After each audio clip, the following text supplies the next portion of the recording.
Hello and welcome. Introduction of economics को हम 2 से 3 लेक्चर्स में ख़त्म करेंगे। यह है पहला लेक्चर इंट्रोडक्शन ऑफ इकोनॉमिक्स का।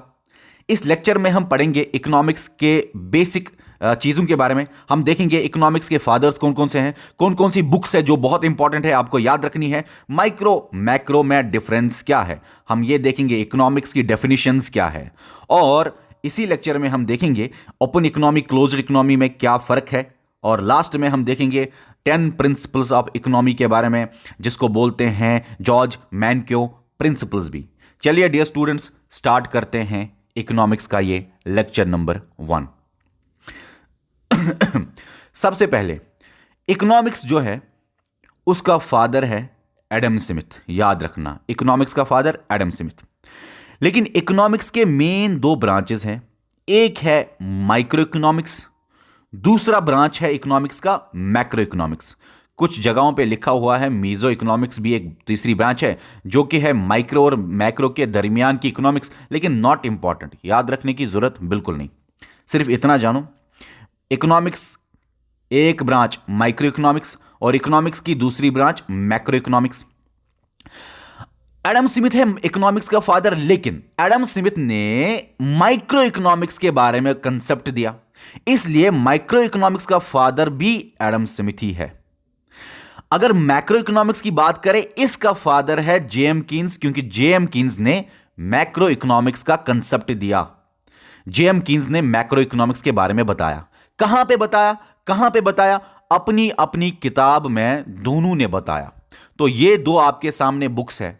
एडम स्मिथ ने 1776 की वेल्थ ऑफ नेशंस बुक, जो इसकी बुक है वेल्थ ऑफ नेशंस, उसमें इसने कंसेप्ट दिया, उसमें इसने बताया माइक्रो इकोनॉमिक्स के बारे में, इसलिए फादर है ये। जेएम कीन्स ने 1936 में जो बुक इसने दी, जेएम कीन्स की बुक का नाम क्या है, पढ़ो एक बार। General theory of employment, interest and money. J M Keynes की जो ये बुक है, इसमें जेएम कीन्स ने कंसेप्ट दिया मैक्रो इकोनॉमिक्स के बारे में, इसीलिए मैक्रो इकोनॉमिक्स का फादर कौन? J M Keynes. अब देखो आगे, जेएम कीन्स और एडम, वैसे एक बात बोलूं, एडम स्मिथ की ये जो बुक है ना वेल्थ ऑफ नेशंस, इसका फेमस नाम था। असल में अगर नाम देखे वो बहुत लंबा था, जैसे कि मैं आपको बताऊं, an inquiry into nature and causes of wealth of nations. मगर इतना बड़ा नाम याद रखने की जरूरत नहीं। पॉपुलरली इस बुक का नाम था वेल्थ ऑफ नेशंस। तो इन शॉर्ट इतना पता चल गया आप लोगों को, फादर है ये इसका फादर है ये इसका। अपनी बुक ने इसने माइक्रो के बारे में बताया, इसने अपनी बुक में मैक्रो के बारे में बताया, इतना आपको पता चला। लेकिन कंसेप्ट दिया, मैंने टर्म नहीं बोली, इन्होंने टर्म कॉइन नहीं की, इन्होंने बस आइडिया बोला, आइडियोलॉजी बोली, अपनी कंसेप्ट दिया मैक्रो और माइक्रो का। तो यहां पे आप देख लीजिए कि अगर सवाल आए कि पहले माइक्रो आई कि मैक्रो, आप डेट देखो भाई, 1936 और 1776। पहले इस बुक में माइक्रो आई, फिर मैक्रो आई। तो 2 ब्रांचेस में पहले ये ब्रांच का इमर्जेंस हुआ, उसके बाद ये ब्रांच आई। अब और एक बात सुनो, इस मैक्रो इकोनॉमिक्स के आने का रीजन क्या था? इस मैक्रो इकोनॉमिक्स के आने का रीजन था 1929 वाला ग्रेट इकोनॉमिक डिप्रेशन। नजदीक लाऊं क्या? अच्छा, मुझे एक बात बताना, अगर आप इस नोट से डरते हो तो नेक्स्ट टाइम जो मैं नोट बनाऊंगा वो थोड़ा सा दूर दूर लिखा हुआ होगा। डरो मत, मैं आपको हर एक बात आराम से समझाऊंगा, ठीक है? बताना मुझे कमेंट करके, क्या इस नोट से दूर से डरते हो? चलिए नजदीक भी लाऊंगा। तो सुनिए, 1929 में ग्रेट इकोनॉमिक डिप्रेशन की वजह से ही मैक्रो इकोनॉमिक्स आया, जेएम कीन्स का। तो macro economics great economic depression का रिएक्शन था, रिजल्ट था।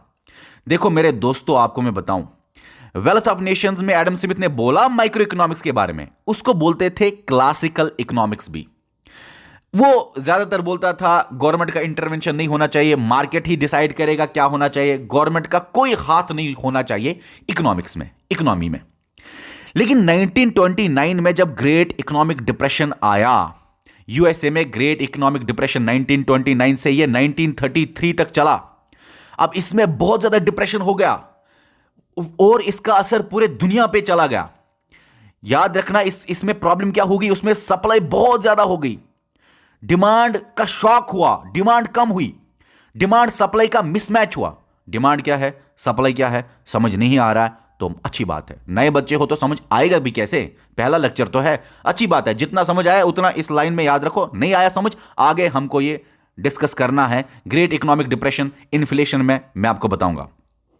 तो सुनिए फिलहाल कि ग्रेट इकोनॉमिक डिप्रेशन आया, मतलब कि डिमांड का बहुत कम शॉक हुआ, सप्लाई ज्यादा हो गई, डिमांड सप्लाई का मिसमैच हुआ, इक्विलिब्रियम खत्म हुआ, क्राइसिस हो गए, क्राइसिस की वजह से बहुत ज्यादा अनएम्प्लॉयमेंट हुआ, मतलब कि in short problem he problem हो गई। इस प्रॉब्लम को दूर करने के लिए गवर्नमेंट का इंटरवेंशन जरूरी था। इस प्रॉब्लम को दूर करने के लिए मार्केट तक ही कोई कंट्रोलिंग बॉडी होनी चाहिए।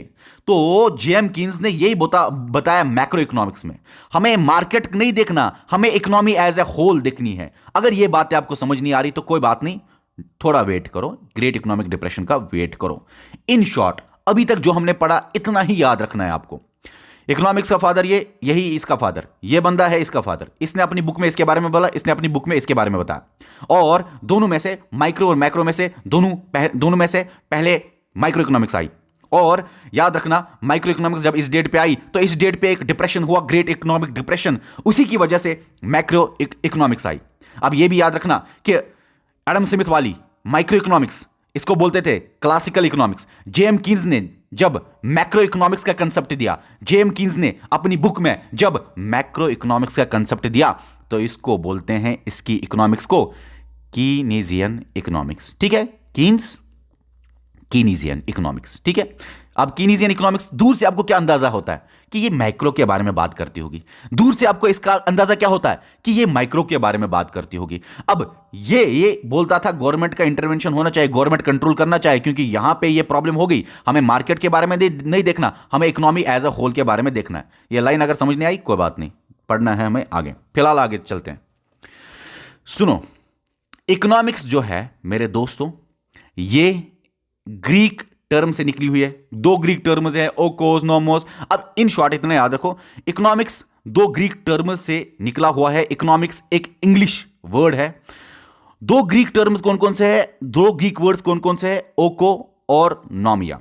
तो इकोनॉमिक्स निकला हुआ है ग्रीक टर्म ओकोनोमिया से। इन शॉर्ट, ओको का मतलब है हाउस, नोमिया का किसी जगह निमीज भी लिखा होता है, किसी जगह नोमिया भी लिखा होता है। इन शॉर्ट इतना याद रखो, ओको का मतलब होता है हाउस, नोमिया का मतलब होता है मैनेजमेंट, घर को चलाना।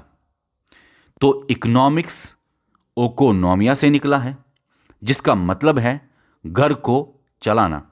सर, घर को चलाना और इकोनॉमिक्स में आपस में कनेक्शन क्या है? मेरे दोस्तों, जिस तरह से आपके पेरेंट्स या आप खुद घर को चलाते हो, उसी तरह से इकोनॉमिक्स भी चलती है। वही है डेफिनेशन इकोनॉमिक्स की। जैसा कुछ आपके घर में हो रहा है, वही है आप डेफिनेशन ऑफ इकोनॉमिक्स। वही कंट्री लेवल पे भी हो रहा है, वही वर्ल्ड लेवल पे भी हो रहा है, वही स्टेट पे हो रहा है, डिस्ट्रिक्ट पे हो रहा है। हर एक बॉडी वही करना चाहती है, जिस तरह से एक बंदा घर में कंट्रोल करता है सारी चीज़ों को। क्या करता है? देखो, जिस तरह से एक बंदा मैनेज करता है अपने हाउस को, मैनेजमेंट ऑफ हाउस होल्ड। एक घर है, ठीक है, मान लिया एक घर है, ये है हेड ऑफ द फैमिली, मान लिया।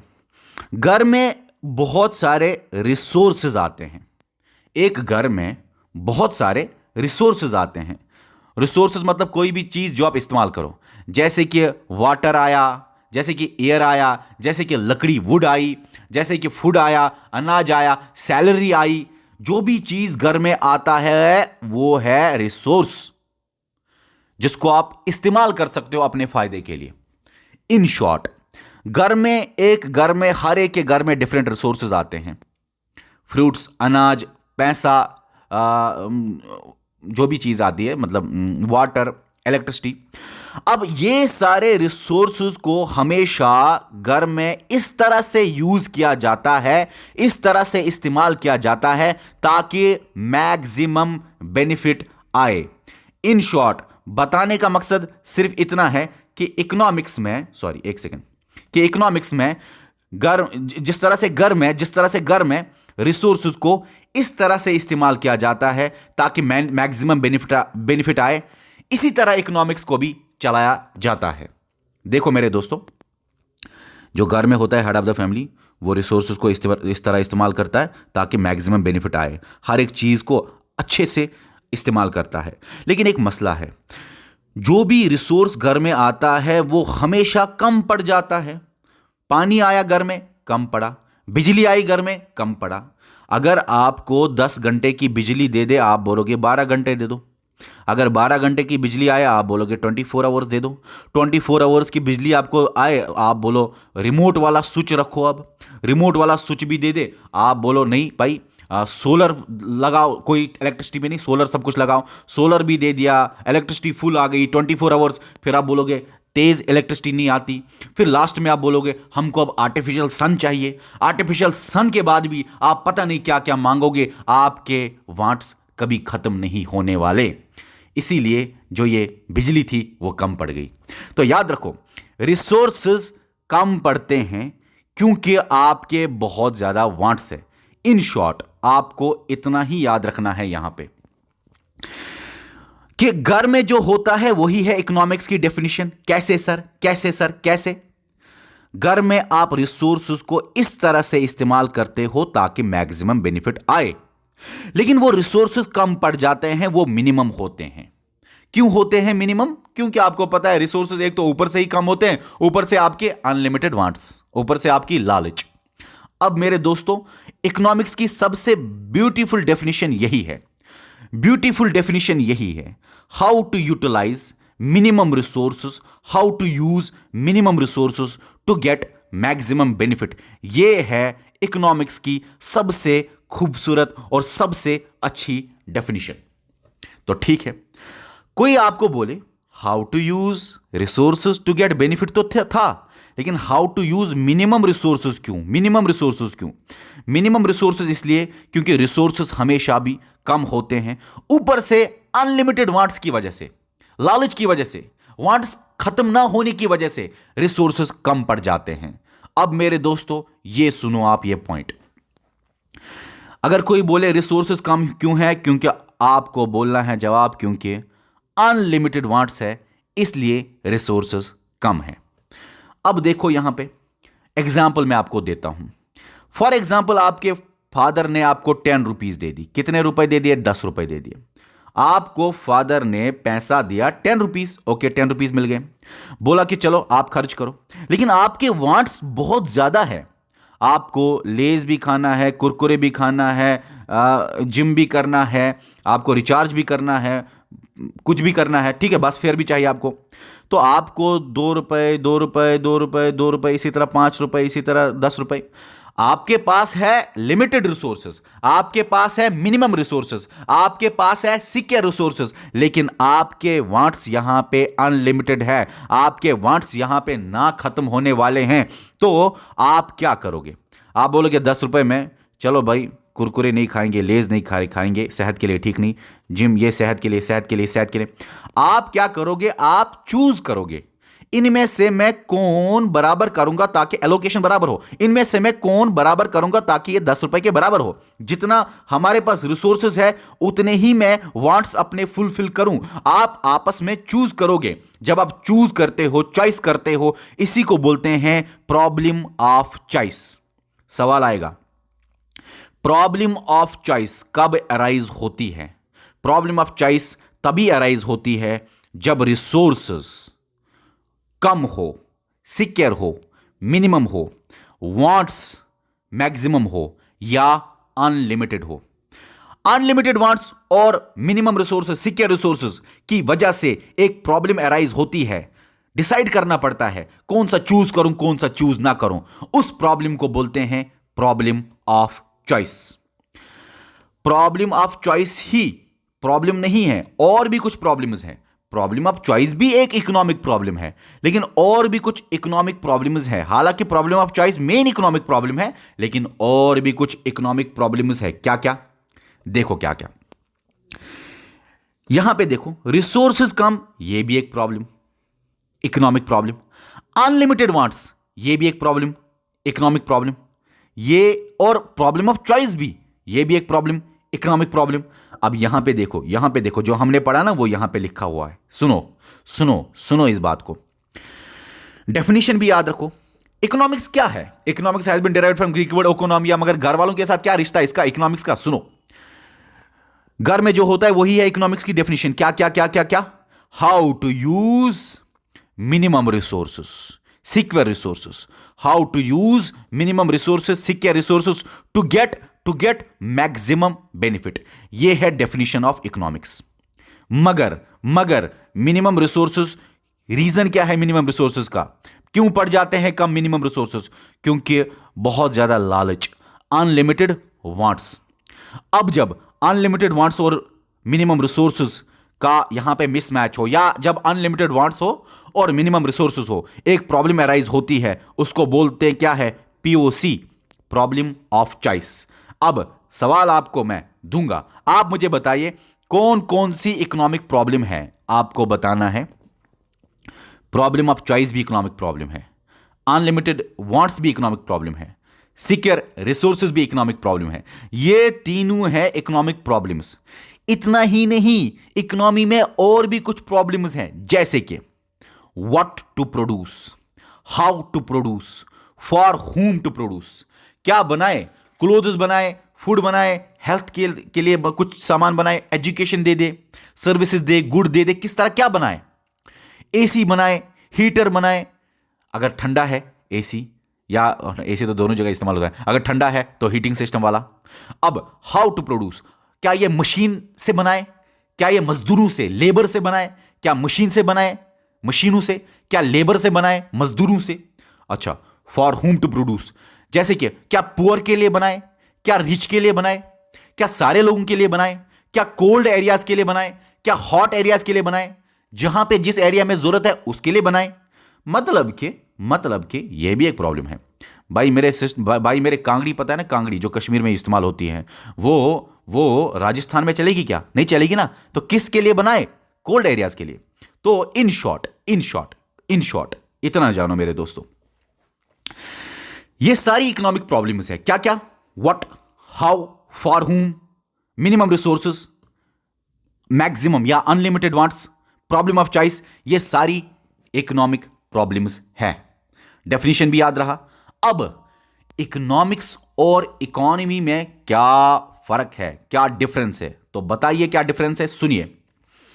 इकोनॉमी जो है वो इकोनॉमिक्स का ही अप्लाइड फॉर्म है।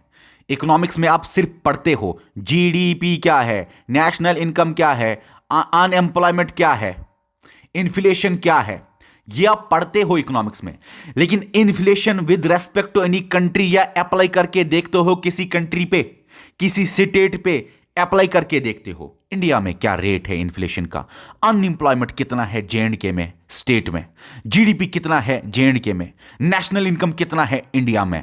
मतलब कि जब आप किसी एरिया पे अप्लाई करते हो, जो आपने थ्योरी में सीखा उसका आप प्रैक्टिकल करते हो, जो आपने जीडीपी टर्म सीखी उसी टर्म को आप देखते हो एप्लीकेटिव अंदाज में, किसी एरिया के ऊपर उसको अप्लाई करते हो, अप्लाइड फॉर्म में प्रैक्टिकल करते हो। थ्योरी और प्रैक्टिस होता है ना, प्रैक्टिकल करते हो कितना है जीडीपी, कितना है अनएम्प्लॉयमेंट किसी एरिया का, किसी कंट्री का, ठीक है ना। मतलब एरिया का, जिसमें कंट्री स्टेट नॉर्मली आता है, उसको बोलते हैं इकोनॉमी।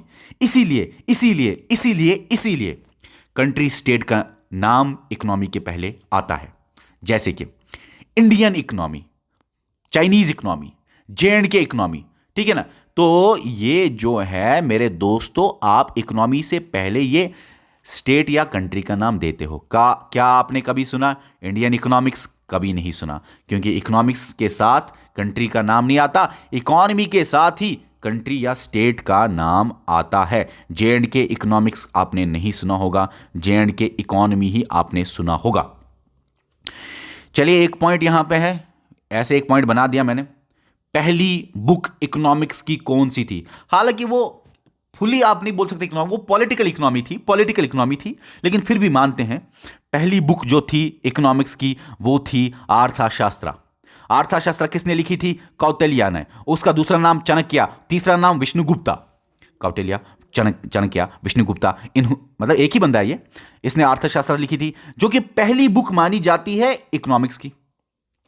और क्या टाइम पीरियड था यार, किस टाइम पीरियड के दरमियान लिखी गई? 350 बीसीई से लेके 275 बीसीई। बीसीई का मतलब है before common era. Before common era और बिफोर क्राइस्ट एक ही बात है, डिफरेंस नहीं है। सिर्फ रिलीजन को हटाने के लिए बिफोर कॉमन एरा की टर्म आई। बीसी होता है ना बिफोर क्राइस्ट, एक ही बात है। चलो भाई, और 350 पहले लिखा जाता है 275, क्योंकि बीसी में ये होता है। अगर आपका हिस्ट्री का थोड़ा नॉलेज है तो आपको समझ आ गया होगा। अब देखिए आगे हमको देखना है, आगे हमको देखना है यहां पे। सर ठीक है, मिनिमम रिसोर्सेस से हम यूटिलाइज करेंगे इस तरह ताकि मैक्सिमम बेनिफिट आए। Definition of economics, minimum resources इसलिए क्योंकि अनलिमिटेड वांट्स, इन दोनों के दरमियान प्रॉब्लम अराइज होती है, प्रॉब्लम ऑफ चॉइस। सर ये तो डेफिनेशन है, लेकिन और भी कुछ डेफिनेशन है तो बताइए। हां, और भी है कुछ, तो सुनिए। Production, distribution, consumption of goods and services, ये भी आपको बुक्स में मिलेगी इकोनॉमिक्स की एक इजी सी डेफिनेशन। भाई गुड्स एंड सर्विसेज का प्रोडक्शन, डिस्ट्रीब्यूशन, कंजप्शन करना। गुड क्या होता है? कोई भी ऐसा चीज जिसको आप टच कर सकते हो। सर्विस क्या होता है? कुछ भी ऐसा जिसको आप टच नहीं कर सकते हो, इनटेंजिबल, जैसे ट्रांसपोर्ट आप टच नहीं कर सकते, कम्युनिकेशन को आप टच नहीं कर सकते, हेल्थ केयर को आप टच नहीं कर सकते। दो चार एग्जांपल सर्विसेज की देता हूं। फॉर एग्जांपल आप मुझे बताइए, ट्रांसपोर्ट को आप टच कर सकते हो क्या? आपने आपने आपने एक बात याद रखना, एक बंदा है, जब ये किसी दूसरे बंदे को गुड या सर्विस देता है, यहां से ये वापस देता है पेमेंट, याद रखना, पैसा देता है। पैसा नॉर्मल केसेस में पैसे मिलते हैं वापस। अभी मुझे आप बताओ, अगर मैंने आपको सर्विस दी, फॉर एग्जांपल मैंने आपको ट्रांसपोर्ट सिस्टम दे दिया, आप आगे गाड़ी में चढ़ गए, तो आपने कंडक्टर को पैसे दिए, पेमेंट की, उसने आपको सर्विस दी, लेकिन आप बोलोगे सर ट्रांसपोर्ट सर्विस है लेकिन इंटेंजिबल तो नहीं है, मैं तो ड्राइवर, कंडक्टर, सीट हर एक को टच कर सकता हूं। भाई याद रखना, और एक बात हमेशा कंफ्यूजन होता है, सर्विसेज में आप चीजों को टच नहीं कर सकते का मतलब कि उस सर्विस को आप टच नहीं कर सकते जो आपको गाड़ी में सर्विस मिली, जो आपको गाड़ी में ट्रांसपोर्ट मिला, उसको आप टच नहीं कर सकते। हां, कंडक्टर, ड्राइवर, जिसमें आप गाड़ी में बैठे हो उसको आप टच कर सकते हो, लेकिन उसको तो आप ओन नहीं करते हो ना, आप उसके ओनर तो नहीं बनते हो ना। आप गए जिम सेंटर में आपको सर्विस मिलती है, लेकिन आप बोलोगे सर हम तो टच करते हैं सर्विस को। कैसे? आप जिम में जो सर्विस लेते हो उसको टच नहीं कर सकते। आपने जिम में जो सामान को टच किया ना, उसके ओनर तो आप नहीं बने ना, वो आपको सर्विस दे रहा है वहां पे, तो उसके ओनरशिप तो आपको नहीं मिली ना, तो आपके लिए वो सर्विस है। कंफ्यूज नहीं होना कभी इस बात पे कि मैं चीजों को टच कर सकता हूं, वो कैसे सर्विस है। जैसे डॉक्टर सर्विस देता है, या टीचर सर्विस देता है, लेकिन आप उठ के बोलोगे टीचर साहब हमने तो आपको टच किया, आपने तो बोला सर्विस है इंटेंजिबल, जिसको टच नहीं कर सकते। टीचर आपको पढ़ाएगा, आप उठ के बोलोगे टीचर भाई आपको मैंने टच कर लिया, तो टीचर के आप ओनर नहीं बने। जो टीचर आपको पढ़ा रहा है, सर्विस दे रहा है, उसको आप टच नहीं कर सकते। जिसकी वजह से सर्विस मिल रही है वो अलग बात है, उसके आप ओनर भी नहीं हो, ठीक है। तो गुड्स में आपको ओनरशिप भी मिलती है, सामान भी मिलता है अच्छी तरह से। अब यहां तक तो ठीक है। अब हम आगे देखते हैं कुछ और डेफिनेशंस जो आपको याद रखनी है। सबसे पहले वेल्थ डेफिनेशन। देखो मेरे दोस्तों, इन 3 डेफिनेशंस में आपको इतना ही याद रखना है, सिर्फ इतना याद रखना है, किसने डेफिनेशन दी, अपनी कौन सी बुक में। डेट याद रखो तो ठीक है, अगर डेट याद नहीं रखोगे कम से कम इतना याद रखना, पहले ये डेफिनेशन आई, फिर उसके बाद ये आई, फिर उसके बाद ये आई। ये 3 सबसे फेमस डेफिनेशंस है इकोनॉमिक्स की। तो सुनो, वेल्थ डेफिनेशन किसने दी, याद आपको रखना है, एडम स्मिथ ने अपनी बुक में। कब दी? 1776 में अपनी बुक में वेल्थ ऑफ नेशंस में दी। इसमें एडम स्मिथ ने बोला वेल्थ ही सब कुछ है, पैसा पैसा पैसा पैसा सब कुछ है। रिच होता जाए, पुअर पे कोई ध्यान ना चला जाए, सिर्फ मेहनत करो, रिच बनता जाए, पुअर पे कोई ध्यान ना जाए, वेलफेयर पे कोई ध्यान ना जाए, सब लोगों की भलाई पे कोई ध्यान ना जाए। जिसको जितनी कैपेसिटी है रिच होने की वो रिच हो जाए। पैसा पैसे वाला ज्यादा पैसे वाला इसमें बन गया। तो इसने वेल्थ वाली डेफिनेशन बोली, बोला बस इकोनॉमिक्स वेल्थ के इर्द गिर्द घूमती है बस, और कुछ नहीं चाहिए। दूसरी डेफिनेशन है वेलफेयर डेफिनेशन। किसने दी? एल्फ्रेड मार्शल ने। कब दी? 1890 में इसने एक बुक लिखी, उसी में दी। 1890 में इसकी बुक का नाम क्या था? Principles of economics.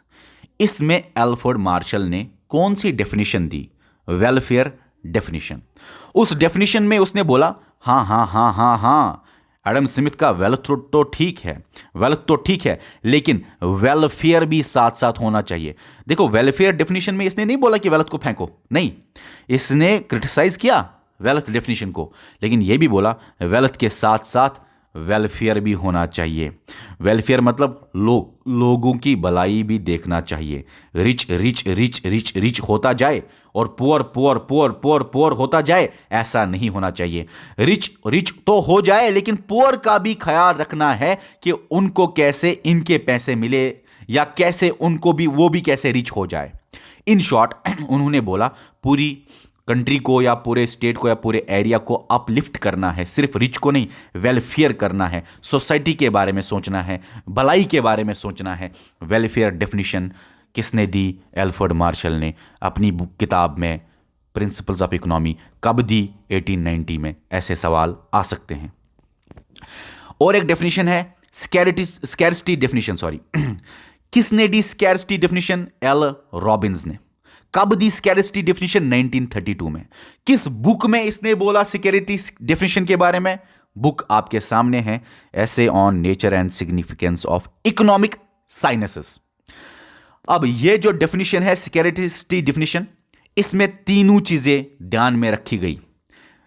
भाई वेल्थ भी होना चाहिए, वेलफेयर भी होना चाहिए, और यह भी ध्यान में रखना है कि सिक्योरिटी जो होती है, रिसोर्सेज जो सिक्योर होते हैं, उनका भी जुडिशियल यूज होना चाहिए। मिनिमम रिसोर्सेज जो हो रहे हैं, खत्म जो हो रहे हैं रिसोर्सेज, कम रिसोर्सेज जो हैं, उनका भी जुडिशियल यूज होना चाहिए। सिक्योरिटी डेफिनेशन मतलब हमें वेल्थ और वेलफेयर के साथ साथ देखना है रिसोर्सेज बेस्ट तरीके से किस तरह इस्तेमाल हो जाए ताकि वेलफेयर भी हो और वेल्थ भी आए। रिसोर्सेज मिनिमम यूटिलाइज किस तरह हो जाए ताकि वेलफेयर भी हो, वेल्थ भी हो, और सबसे बेस्ट डेफिनेशन तीनों में यही मानी जाती है। अगर आपको सवाल आए इन तीनों डेफिनेशंस में आप बताइए पहले कौन सी आई, फिर कौन सी आई, फिर कौन सी आई, आप जवाब दे सकते हो। अब यहां पे आते हैं मेरे दोस्तों, हमने आपको इतना तो पढ़ाया। देखो, लास्ट में मैं आपको क्वेश्चंस भी बोलूंगा, आपको जवाब देना है लास्ट के 2 मिनट में। बहुत ज्यादा इंपॉर्टेंट है आपके लिए, लास्ट के 2 मिनट बहुत ज्यादा इंपॉर्टेंट है आपके लिए। सुनो, यहां पे देखो मेरे दोस्तों, हमने आपको ये तो समझा दिया, अब हम आगे चलते हैं। ये जो है माइक्रो इकोनॉमिक्स और macro economics, 2 branches of economics, इनका हम डिफरेंस करेंगे। सबसे पहले देखते हैं इन दोनों का डिफरेंस। मेरे दोस्तों, इसका फादर एडम स्मिथ, इसका फादर जेम्स कीन्स, ये आपने देख लिया। मैक्रो इकोनॉमिक्स में कीनीजियन इकोनॉमिक्स के बारे में लिखा हुआ होगा। माइक्रो इकोनॉमिक्स रिलेटेड होगा, किसके रिलेटेड होगा? क्लासिकल इकोनॉमिक्स के बारे में रिलेटेड होगा, या माइक्रो इकोनॉमिक्स में क्लासिकल इकोनॉमिक्स के बारे में की बातें हैं।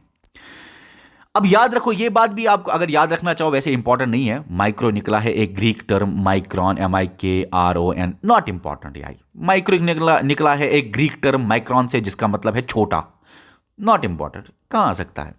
माइक्रो मतलब छोटा, मैक्रो मतलब बड़ा। इन शॉर्ट याद रखा? ओके, अब आगे जानो। माइक्रो को हम बोलते हैं प्राइस थ्योरी इकोनॉमिक्स भी, मैक्रो को हम बोलते हैं इनकम थ्योरी इकोनॉमिक्स भी। ऐसा क्यों? ऐसा इसलिए, माइक्रो में मेजर डिटर्मिनेंट प्राइसेस है, मैक्रो में मेजर डिटर्मिनेंट इनकम है। इसका मतलब यह है, जब आप माइक्रो के टॉपिक्स पढ़ते हो, माइक्रो इकोनॉमिक्स के अंदर जो जो टॉपिक आप पढ़ते हो, ज्यादातर ज्यादातर ज्यादातर ज्यादातर टॉपिक्स इर्द गिर्द घूमते हैं प्राइसेस के। तो मेजर डिटर्मिनेंट प्राइसेस का मतलब यही है। मेजर डिटर्मिनेंट यहां पे इनकम का मतलब यह है, ज्यादातर मैक्रो इकोनॉमिक्स के टॉपिक्स इनकम के इर्द गिर्द ही घूमते हैं, इनकम उनमें आता ही आता है, आप इनकम के बारे में पढ़ते ही पढ़ते हो। In short, major determinant of micro economics सवाल आए तो prices, major determinant in micro economics या ऑफ माइक्रो इकोनॉमिक्स सवाल आए आपको लिखना है इनकम। इसीलिए इसको बोलते हैं इनकम थ्योरी इकोनॉमिक्स भी, इसको बोलते हैं प्राइस थ्योरी इकोनॉमिक्स भी, क्योंकि यहां पे प्राइस थ्योरी, प्राइसेस के बारे में पढ़ना है, यहां पे इनकम के बारे में पढ़ना है ज्यादातर। ये भी याद रखो, ये भी याद रखो, ये भी याद रखो, इसका फादर पता है, लेकिन इन दोनों ने टर्म तो नहीं दी थी, इन दोनों ने सिर्फ कंसेप्ट दिया था, लेकिन माइक्रो और मैक्रो की टर्म जिसने दी वो याद रखना, उसका नाम था रगनार फ्रेश, RAGNARFRISCH। कब दी रगनार फ्रेश ने टर्म? 1933 में। सर फिर ये डेट क्या है? छोटा सा है कंसेप्ट, लेकिन मैं नहीं चाहता कि कोई भी पॉइंट में छोड़ दूं यहां पे, क्योंकि इंपॉर्टेंट भी बनता है। पहला ऐसा बंदा दुनिया में जिसको पहला नोबेल प्राइज मिला, इन शॉर्ट पहला नोबेल प्राइज रगनार फ्रेश को ही मिला 1969 में। हालांकि दो बंदों को नोबेल प्राइज इन इकोनॉमिक्स मिला था पहली बार 1969 में, एक था रगनार फ्रेश, दूसरा था जैन टिम्बरजन। नॉट इंपॉर्टेंट, टिम्बरजन को छोड़ दो, एक सेकंड, सॉरी, जॉन टिम्बरजन को छोड़ दो, जैन टिम्बरजन, और टिम्बरजन को छोड़ के रगनार फ्रेश याद रखना है आपको। रगनार फ्रेश जो है ये पहला, ये इसने तो टर्म दी, कौन कौन सी term? Micro macro economics terms किसने दी? रगनार फ्रेश ने। कब दी? 1933 में। लेकिन रगनार फ्रेश जिसने ये दो टर्म्स दी 1933 में, वही वो बंदा है जिसको पहला नोबेल प्राइज इन इकोनॉमिक्स मिला 1969 में। तो पहला नोबेल प्राइज, इसीलिए मैंने लिखा नोबेल प्राइज वहां पे। ठीक है, अब आगे देखते हैं। माइक्रो मैक्रो के बारे में हमने ये वाला पॉइंट देख लिया, आगे चलते हैं। जैसा कि आपको नाम से लगता है, माइक्रो मतलब स्मॉल, मैक्रो मतलब लार्ज, तो यहां पे स्मॉल चीजें पढ़नी है। यहां पे कंट्री के बारे में, स्टेट के बारे में, वर्ल्ड के बारे में पढ़ना है, लार्ज ओवर ए होल एग्रीगेट टोटल पढ़ना है। जहां जहां टोटल आए, याद रखना, ये पॉइंट याद रखना मेहरबानी करके। जहां पे टोटल आए, जहां पे होल आए, जहां पे एग्रीगेट आए, वो मैक्रो इकोनॉमिक्स ही होता है। जहां पे इंडिविजुअल आए, जहां पे वन फर्म आए, टू फर्म आए, फ्यू फर्म्स आए, फ्यू फर्म्स आए, मतलब कि इन शॉर्ट जहां पे होल एग्रीगेट और टोटल ना आए, वहां पे माइक्रो इकोनॉमिक्स का कंसेप्ट ही होता है।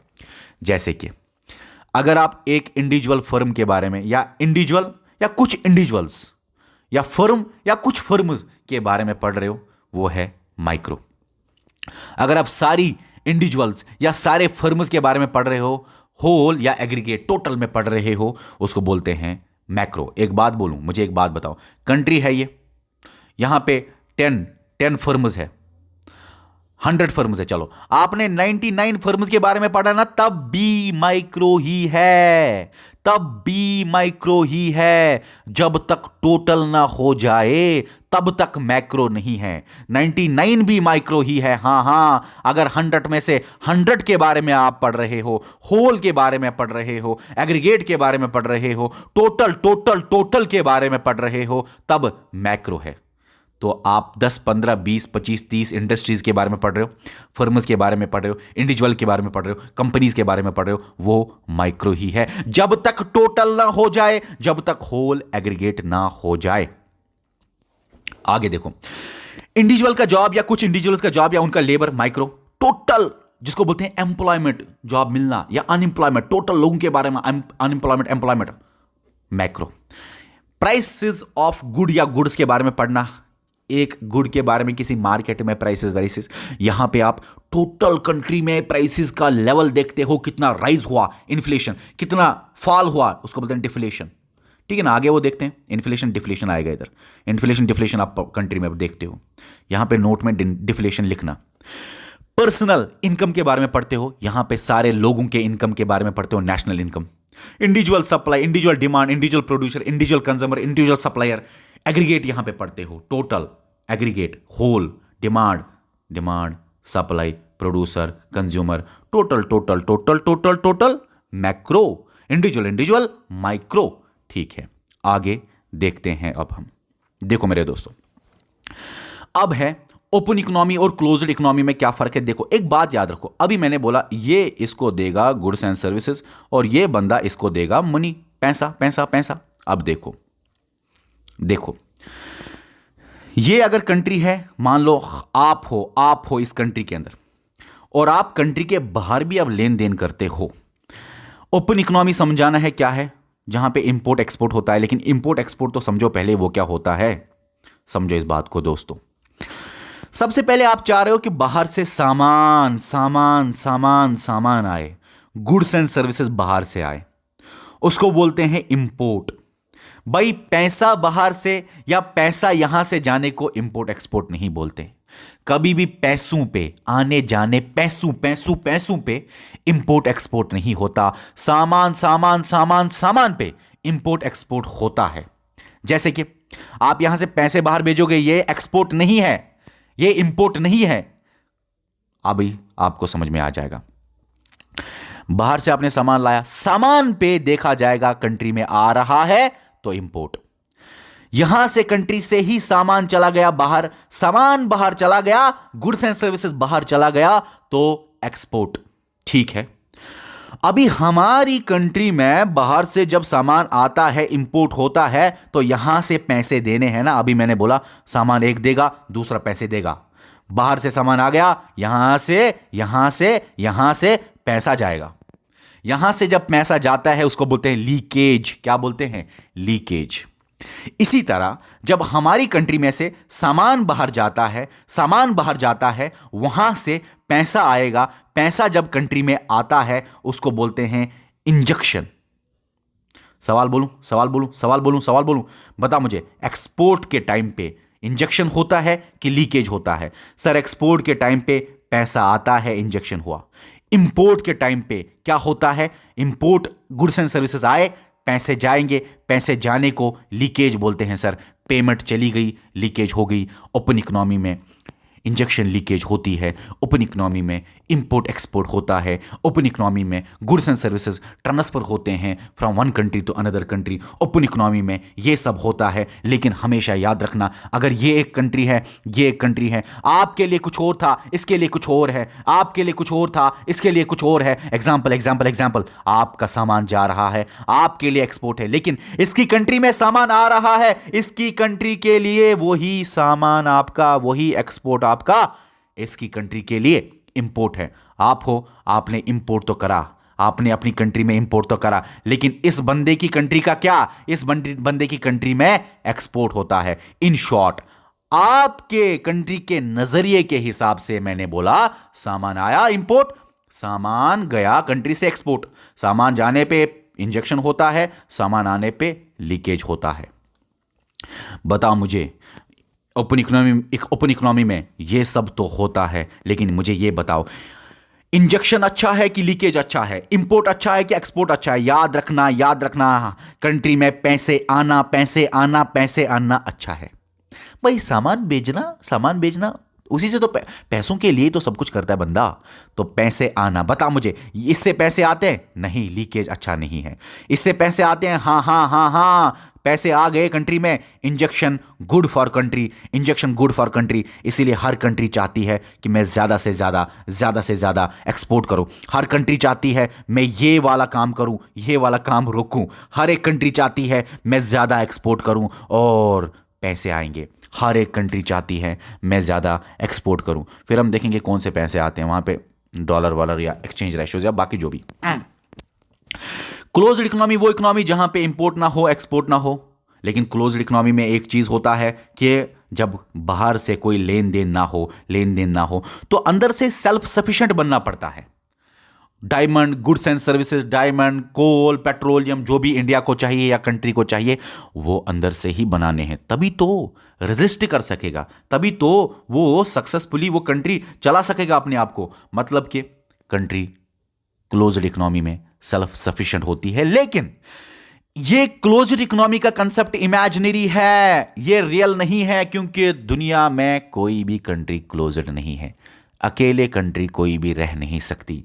दूसरी कंट्री में कुछ ना कुछ सामान उसको लाना है और यहाँ से कुछ ना कुछ कंट्री में बेचना है। हर एक कंट्री अलग से नहीं रह सकती, मतलब हर एक दुनिया में कोई भी कंट्री अलग से नहीं रह सकती। इंडिया की अगर बात करें, 1991 में एलपीजी आया, लिबरलाइजेशन, प्राइवेटाइजेशन, ग्लोबलाइजेशन, उसमें आप मुझे बताइए, अगर मैं सवाल पूछूं, उससे हमारी कंट्री में ओपन इकोनॉमी ज़्यादा हुई कि क्लोज इकोनॉमी ज़्यादा हुई? याद रखना, उससे बहुत ज़्यादा ओपन इकोनॉमी हुई, क्योंकि हम पढ़ेंगे आगे भी वैसे अगर आपको समझ नहीं आया, ग्लोबलाइजेशन, प्राइवेटाइजेशन, लिबरलाइजेशन में यही बहुत बताया गया। एक पॉइंट ये था कि इंपोर्ट एक्सपोर्ट करो, इंपोर्ट एक्सपोर्ट करो।